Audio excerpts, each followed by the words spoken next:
What's going on mga kumpari? Christus vivit! Christ is alive! Today is Monday and it's time for the Word of the Week. But before that, kumusta kayo? Mga minamahal naming mga seminarista. I hope naging maayos ang inyong examinations last week. And I pray that you are always in good condition with your family. So now let's go to our Word of the Week. We are now in letter D. And the word of the week is discernment. You know, my dear seminarians, if a genie appeared from a magic lamp and promised to grant me one wish, I'd ask for a perfect skill in discernment. What could be more valuable than the ability to determine the right thing to do? Kasi ang hirap kapag hindi natin alam ano bang gagawin natin sa ganitong sitwasyon. Ano bang pipiliin ko? Ano ba ang tama? And discernment is the ability to separate what's important and what's irrelevant or misleading. It's a great skill for the problems of everyday life. How to tackle the to-do list? Ano bang gagawin ko ngayon? Tama ba itong gagawin ko? Anong priority ko? How to love the people we love? Paano ko mamahalin ang aking mga magulang ng tama, aking mga kapatid? Or even, how to love the people who drive us nuts? Yung mga taong hirap pakisamahan. Anong gagawin natin? And discernment is needed even more for the bigger life questions around vocation, what is our purpose in life, commitments, and duty. So maybe your question is, Father, how to discern? Paano ko magdi-discern? That's why I prepare for you step-by-step discernment. You know, discernment is a word that we use as Christians, often use instead of making decisions or picking a choice. Although it means more than that. Discerning something means taking the choice to prayer and asking where God is leading you. Dito, sa discernment, ini-involve natin ang Diyos. Taking time to pray over a decision instead of shooting from the hip is a vital for larger, more important decisions like will I pursue my vocation, or which job to take, or whether you should go on in a mission trip. In those situations, we want to ask God what He'd like us to do. Or for that, here's a handy guide that I prepare for you how to discern. So listen. First, prayer for guidance. The discernment process is one of listening for God's direction and guidance for our lives. In order to hear Him, we need to be tuned into His voice through prayer, scripture, and the sacraments. Make sure when you're making important decisions to pray 20 to 30 minutes every day. And we also need to ask God for His help. He's always ready and willing and just waiting for us to bring the situation up and say, please Lord, help me. Kailangan sa mga desisyon natin gagawin, ipahayag natin muna sa Diyos, Panginoon, naghihintay lang siya. Panginoon, ano bang dapat kong gawin? You know, an example prayer from Saint Charles de Foucauld, and this man, this blessed Saint John de Foucauld is called also the Universal Brother. He will be canonized soon, nagkaroon lang ng pandemic. He is a man of discernment, and he learned how to choose the right thing to do. Because before he choose, he always pray this. Listen, Father, I abandon myself into your hands.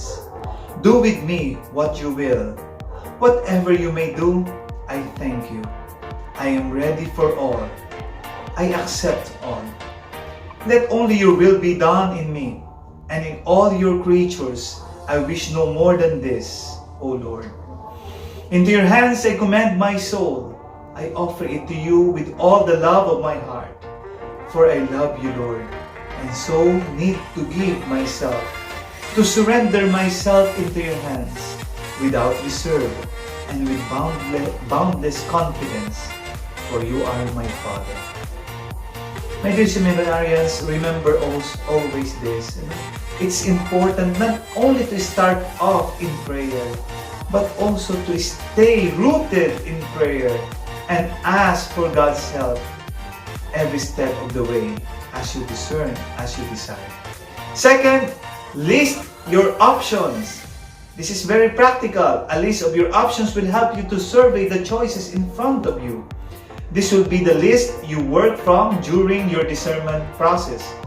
I suggest an actual physical list.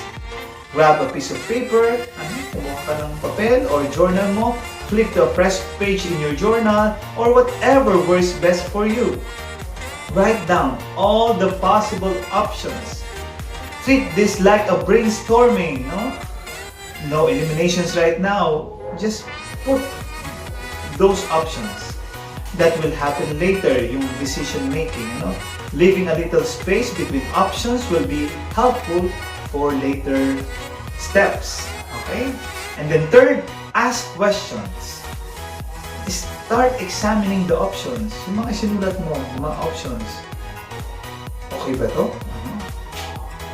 The answer to these questions will hopefully start pointing you in some direction. We're discerning through these options with God, as I repeat. So don't blaze through these options on your own. Take them to prayer and ask God what He thinks. Ask Him to help you answer these questions. Be with Him in silence. Read the scripture. Give Him a chance to talk. Also consider asking a priest or our spiritual director or a friend who knows you well to help you with any tough or ambiguous ones. And at the end of this step, some options may seem weaker or even eliminated, and others may seem stronger. You can start with these questions. Is this decision moral? Does it fit with the commandments or beatitudes? Will this decision assist my conversion of heart or bring me closer to God? What are the current needs of the world or the church? How does this decision address those needs? How will the gifts, the talents God has given me be used in this decision? Or how does this decision answer Jesus' great commission? Make disciples of all nations. Or do I feel a draw to any of these options more than others? Okay? And the fourth one, next action steps. So for the choices that remain, as strongest choices, if you have a long list, what are the next steps you would take to explore those options? What actions you can take to check them out? Write these next steps below the matching options on your list. These small actions will help you fill out the choices and make doors open until God decides to close them or ask you to pick one. Para ma-feel nyo kung tama ba tong inyong pipiliin ito. Example next action steps are this. Fill out an application, go to an interview, or ask some questions of someone already doing it para lalo kayong malinawan kung yun ba talaga, dun ba kayo tinatawag ni Lord. Okay? Taking these next steps can give you a taste of each option. It's important that you're not only tasting, but also reviewing the options along the way. Take your experiences into prayer once again and keep asking questions with God. Do I feel especially drawn toward a particular option? Is there peace regarding the choice of a particular option? Pag pinili ko ba ito, I feel at peace. I feel happy. Do any of these choices just feel like the right one, even if it will be hard? And then the last, step is choose and trust. Choose and trust. Hopefully, an option has risen to the top.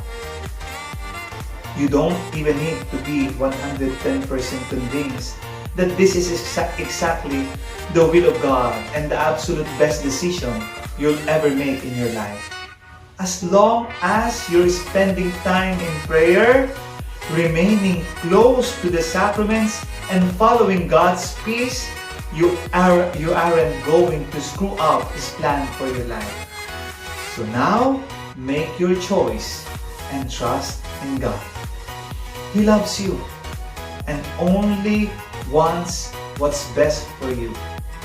And if you faithfully discern with God, you probably won't make a choice that will ruin your life. In fact, your final choices were probably all good and helpful for your salvation and that of those around you. Trust that God will lead you through these next steps of your life. And remember, if you do happen to get off track, God's grace will always get you back on. And our founder, Saint Joseph Marello, asks us always to do this. To live day by day, striving to recognize in every event God's will. So always remember the word of the week, discernment. Keep safe and God bless.